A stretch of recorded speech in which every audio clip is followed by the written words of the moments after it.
आज हम लोग पढ़ेंगे पॉलिटी को शुरू करेंगे। पिछला जो वीडियो सब आप देखे हैं वो कॉन्स्टिट्यूशन का था, ये पॉलिटी का रहेगा। देश में जो शासन सत्ता चलाती है वो संसद चलाती है, जिसके 3 अंग होते हैं, राष्ट्रपति, लोकसभा और राज्यसभा।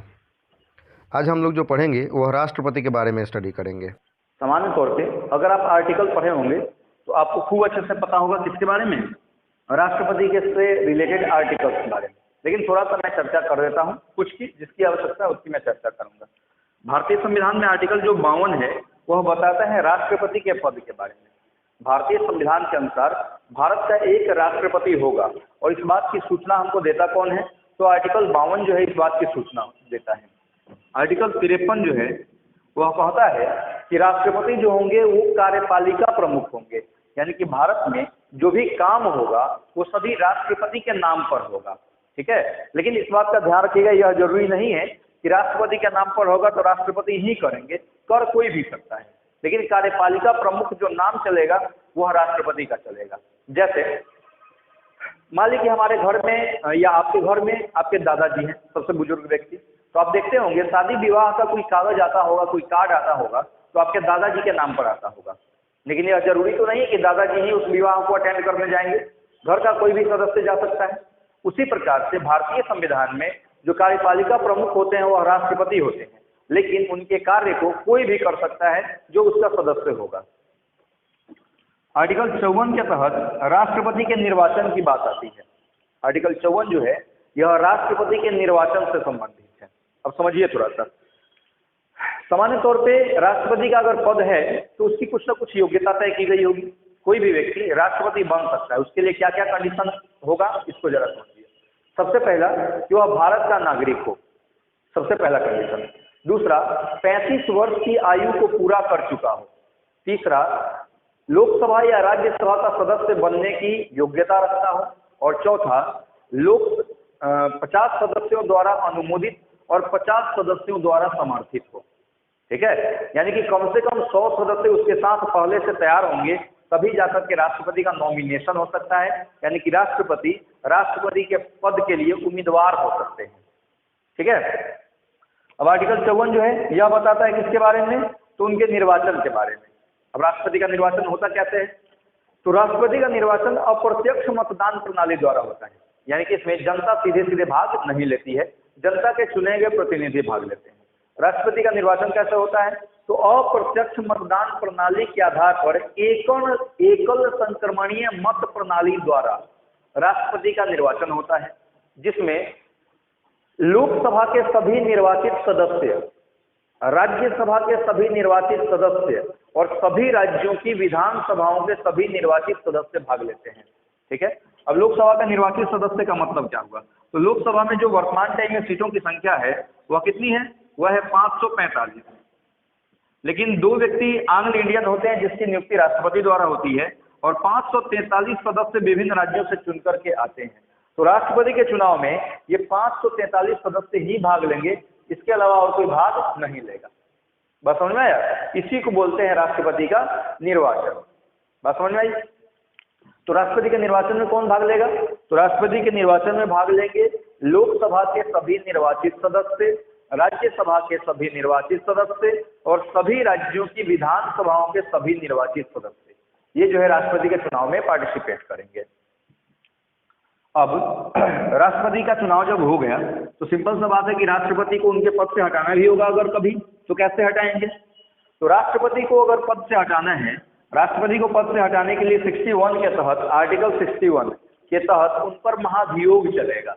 महाभियोग, देखिए क्योंकि राष्ट्रपति देश के प्रथम नागरिक होते हैं तो सिंपल सा फंडा है कि राष्ट्रपति को सीधे सीधे तो नहीं हटाया जा सकता है, यानी कि उनकी कोई ना कोई प्रक्रिया होगी। जैसे मान लीजिए कि दादाजी कोई गलती कर देते हैं तो सीधे हम और आप तो डांटने वाले कौन होते हैं? नहीं डांट सकते हैं, यानी कि उनको अगर गलती की है उन्होंने तो उसका कंप्लेन हम दादी से करेंगे, दादी उनका इंतजाम लगाएंगे, क्योंकि दादी को यह राइट है।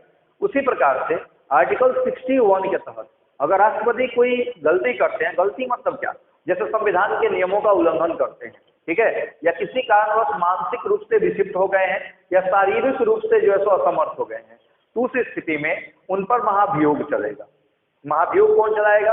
तो लोकसभा या राज्यसभा दोनों में से कोई एक सदन 2/3 बहुमत से उन पर महाभियोग लगाएगी और दूसरा सदन 2/3 बहुमत से ही उस महाभियोग की पुष्टि कर देगी, तो राष्ट्रपति को अपने पद से त्यागपत्र देना होगा। ठीक है, बात समझ में आया? राष्ट्रपति पर महाभियोग, दोनों में से कोई एक सदन, यह जरूरी नहीं कि लोकसभा ही लगाएगी या राज्यसभा ही लगाएगी, कोई एक सदन 2/3 बहुमत से महाभियोग लगाती है और दूसरा सदन 2/3 बहुमत से उस महाभियोग की पुष्टि कर देता है, तो राष्ट्रपति को अपने पद से त्यागपत्र देना होगा। कोई दिक्कत नहीं? चलिए, अब राष्ट्रपति अगर त्यागपत्र देते हैं तो राष्ट्रपति अपना त्यागपत्र किसको देंगे? तो सामान्यतः राष्ट्रपति अपना त्यागपत्र उपराष्ट्रपति को देंगे, लेकिन यदि उपराष्ट्रपति अपने पद पर ना हो तो उस स्थिति में राष्ट्रपति अपना त्यागपत्र लोकसभा के अध्यक्ष को देंगे। ध्यान रखिएगा, मुख्य न्यायाधीश को त्यागपत्र कभी नहीं देंगे। ठीक है, किसको देंगे? लोकसभा के अध्यक्ष को।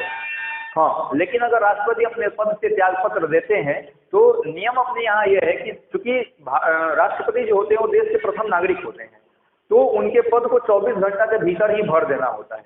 उस स्थिति में अगर राष्ट्रपति के पद को 24 घंटा के भीतर भरेंगे तो करना क्या होगा कि उपराष्ट्रपति को राष्ट्रपति के पद पर नियुक्त किया जाएगा, मनोनीत किया जाएगा कार्यवाही राष्ट्रपति के रूप में। लेकिन यदि उपराष्ट्रपति राष्ट्रपति का पद संभालने में सक्षम न हो या फिर वो अपने पद पर न हो, तो उस स्थिति में सर्वोच्च न्यायालय के जो मुख्य न्यायाधीश होंगे वो राष्ट्रपति के पद को संभालेंगे। ठीक है, त्यागपत्र उपराष्ट्रपति की अनुपस्थिति में लोकसभा अध्यक्ष को, लेकिन संभालेंगे सीट कौन? मुख्य न्यायाधीश।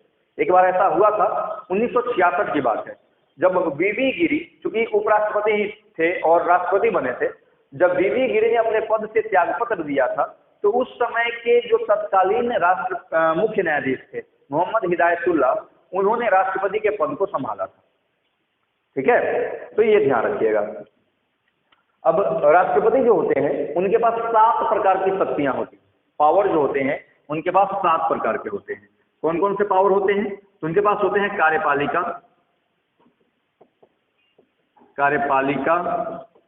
शक्ति, यानी कि जो भी काम होगा सब राष्ट्रपति के नाम पर होगा। उसके बाद होता है उनके पास वित्त विधेयक, धन विधेयक राष्ट्रपति के पूर्व अनुमति के पश्चात पास होते हैं। उसके बाद होता है उनके पास आपातकालीन, इमरजेंसी की घोषणा करने का अधिकार राष्ट्रपति के पास है। उसके बाद उनके पास होता है सैन्य, तीनों सेनाओं के सर्वोच्च कमांडर होने के नाते राष्ट्रपति जो है वह तीनों सेनाओं के प्रमुखों की नियुक्ति कर सकते हैं। उसके बाद होता है उनके पास राजनयिक, यानी कि भारत के जो राजदूत होते हैं उनकी नियुक्ति का अधिकार भी जो होता है वह राष्ट्रपति के पास ही होता है। उसके बाद होता है न्यायिक, यानी अगर किसी व्यक्ति को कोई किसी प्रकार की सजाएं हो गई हैं तो उस सजा को कम करने या माफ करने का अधिकार जो है राष्ट्रपति को है। इवन फांसी के सजा तक को भी राष्ट्रपति क्या कर सकते हैं? माफ कर सकते हैं। और 7वां है विधायी। ठीक है, तो ये 7 प्रकार की शक्तियां जो हैं वो राष्ट्रपति के पास नहीं थे। ये 7 प्रकार की शक्तियों के दम पे राष्ट्रपति जो है पावरफुल आदमी रहते हैं। इसके अलावा राष्ट्रपति के पास 3 प्रकार का आपातकालीन अधिकार भी है। कितने प्रकार का? 3 प्रकार का आपातकालीन अधिकार। सबसे पहला राष्ट्रीय आपातकाल,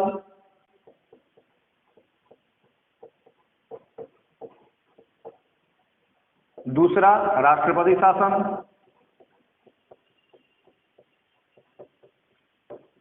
और तीसरा कौन सा? तो वित्तीय आपातकाल।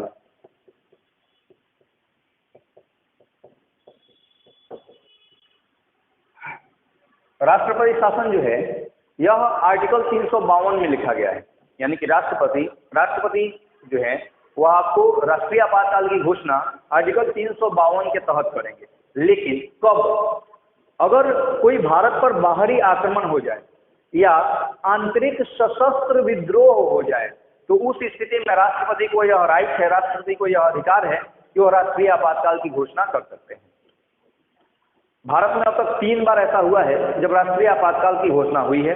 पहला 1962 में जब भारत चीन युद्ध हुआ था, दूसरा 1971 में जब भारत पाकिस्तान और बांग्लादेश के बीच युद्ध हुआ था, बांग्लादेश उस समय नहीं था, उस समय पूर्वी पाकिस्तान था, तो पूर्वी पाकिस्तान, पश्चिमी पाकिस्तान और भारत के बीच जब युद्ध हुआ था।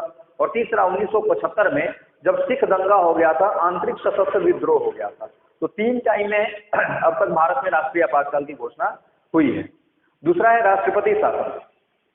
राष्ट्रपति शासन पूरे देश में एक साथ नहीं लगता, किसी न किसी राज्यों में लगता है। अगर किसी राज्य के राज्यपाल लिखित रूप में राष्ट्रपति को यह सूचित करें कि फलाने राज्य में, यानी कि जिस राज्य के वो राज्यपाल हैं, उस राज्य में संविधान के अनुसार शासन सत्ता नहीं चल रही है, तो उस स्थिति में राष्ट्रपति उस राज्य में राष्ट्रपति शासन की घोषणा कर सकते हैं। राष्ट्रपति शासन के दौरान राज्य की जो विधायिका होती है वह खत्म हो जाएगी, ध्वस्त हो जाएगी, और सारी शक्ति राज्यपाल के हाथों में चली जाएगी, तब तक के लिए जब तक कि जो है सो वहां पे नई सरकार न बन जाए, इलेक्शन न हो जाए। ठीक है।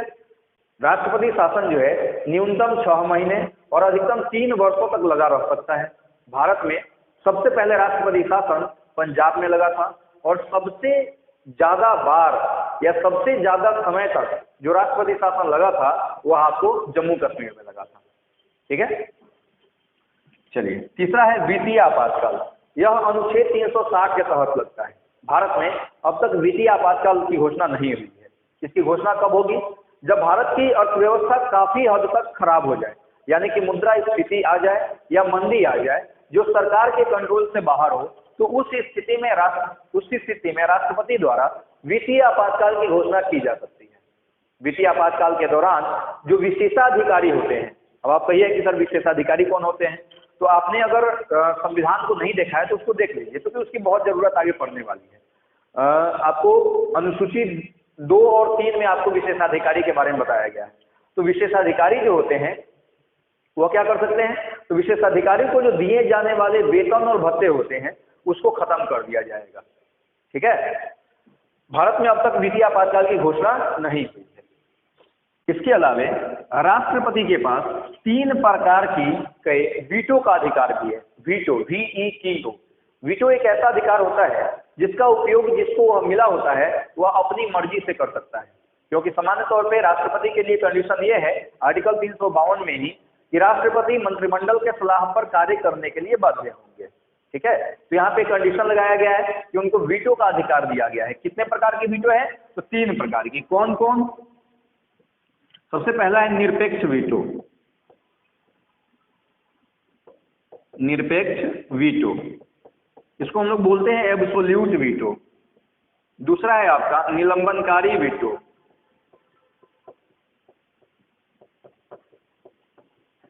निलंबनकारी वीटो, इसको सस्पेंशन वीटो कहा जाता है। और तीसरा है आपका पॉकेट वीटो, JB वीटो। इसको हम लोग पॉकेट वीटो भी कहते हैं। ठीक है। निरपेक्ष वीटो क्या होता है? मान लिए कि लोकसभा और राज्यसभा से कोई विधेयक, कोई बिल, कोई अधिनियम पास होकर के राष्ट्रपति के पास जाए और राष्ट्रपति उस पर अपनी तत्काल जो है तो अनुमति नहीं देना चाहते हैं, तो वह अपनी अनुमति को सुरक्षित रख सकते हैं। इसी को हम लोग निरपेक्ष वीटो कहते हैं। दूसरा है निलंबनकारी वीटो। अगर राष्ट्रपति को लगता है किसी विधेयक पर यह विधेयक सही नहीं है, इसमें और भी सुधार की आवश्यकता है, तो राष्ट्रपति उस विधेयक को इन सदनों को लौटा सकते हैं। तो राष्ट्रपति जब इन विधेयक को सदनों को लौटाएंगे कि आप पुनः विचार करके लाइए, इस पर फिर संज्ञान लिया जाएगा, तो उसी को बोला जाता है निरपेक्ष वीटो। लेकिन अगर राष्ट्रपति ने पुनः लौटाया और बिना उस पर किसी भी प्रकार का संज्ञान लिए सदन जो है फिर से राष्ट्रपति के पास वह विधेयक लेके आ जाती है, तो अब राष्ट्रपति उस पर किसी भी प्रकार के वीटो का अधिकार का प्रयोग नहीं कर सकते हैं। तीसरा होता है JB वीटो। अगर राष्ट्रपति को लगता है कि कोई विधेयक जो है वह बिल्कुल ही सही नहीं है, तो उसको वह अनिश्चित काल के लिए अपने पॉकेट में रख सकते हैं। 1986 में ज्ञानी जैल सिंह जब राष्ट्रपति थे तो उन्होंने JB वीटो का प्रयोग किया था डाक विधेयक पर। डाक विधेयक पोस्ट ऑफिस विधेयक था, और यह जो है पोस्ट ऑफिस के निजीकरण करने की बात कहता था, जिस पर उन्होंने पॉकेट वीटो का प्रयोग किया था। और आपको पता भी होगा कि आज के समय में जो पोस्ट ऑफिस है वह सरकारी है, वह आपको निजीकरण उसका नहीं हुआ है, किसी निजी हाथों में नहीं गया है। ठीक है। तो यह अध्ययन ज्ञानी जैल सिंह की ही है। भारत के जो राष्ट्रपति होते हैं सामान्य तौर पे वो ब्रिटेन के ब्रिटेन के जो महाराज और महारानी होते हैं उनके समकक्ष होते हैं भारत के राष्ट्रपति। ठीक, अब तक भारत में बहुत सारे राष्ट्रपति हुए हैं और बहुत सारे क्या, अभी 15वीं राष्ट्रपति द्रौपदी मुर्मू है, 15वीं राष्ट्रपति हैं। तो शुरू से अब तक जितने भी राष्ट्रपति हुए हैं उन सभी का एक बहुत ही शानदार सा ट्रिक है, मैं इसको लिख देता हूं, फिर उसके बाद क्योंकि सब पे कोई ना कोई स्पेशल बातें हैं तो उन बातों को भी मैं आपको समझा दूंगा। ठीक, क्या है राष्ट्रपतियों की सूची, आप अगर लिख रहे होंगे, नोट बना रहे होंगे तो लिख लीजिएगा, राष्ट्रपतियों की सूची। ठीक है, आपका राजू की राधा,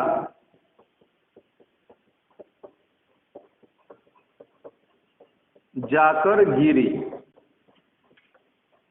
राजू की राधा जाकर गिरी,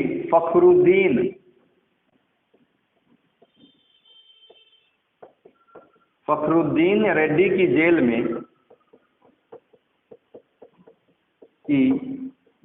में तब रामाशंकर नारायण के कलम से प्रतिभा निकली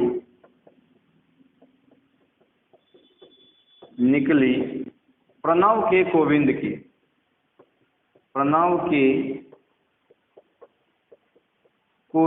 की मुर्मू। ठीक है, ये जितने भी राष्ट्रपति अब तक बने हैं उन सभी राष्ट्रपतियों का नाम इसके अंतर्गत आ जाता है। हमने बताया कि अब तक 15 राष्ट्रपति बने हैं, देख लीजिए 1 2 3 4 5 6 7, इसमें 2 आदमी हैं, 8 9 10 11 12 13 14 और 15। तो द्रौपदी मुर्मू जो है वर्तमान में 15वीं राष्ट्रपति हैं। शुरू से लास्ट तक हम सबको जो है तो बारी बारी से समझाते हैं किसकी क्या खास बात रही है। सबसे पहला राजू से राजेंद्र प्रसाद भारत के प्रथम राष्ट्रपति रहे थे और सबसे बड़ी बात, अब तक इकलौते ऐसे राष्ट्रपति हैं जिन्होंने 2 कार्यकाल तक राष्ट्रपति के पद को सुशोभित किया था। ठीक है, यानी कि लगातार 2 कार्यकाल तक राष्ट्रपति बनने वाले एकमात्र व्यक्ति राजेंद्र प्रसाद हैं, भारत के प्रथम राष्ट्रपति भी हैं। दूसरा है राधा डॉक्टर सर्वपल्ली राधाकृष्णन की खास बात यह है कि राधाकृष्णन जो है लगातार 2 बार उपराष्ट्रपति रहने वाले प्रथम व्यक्ति और लगातार 2 बार उपराष्ट्रपति रहने के बाद राष्ट्रपति बनने वाले एकमात्र व्यक्ति हैं।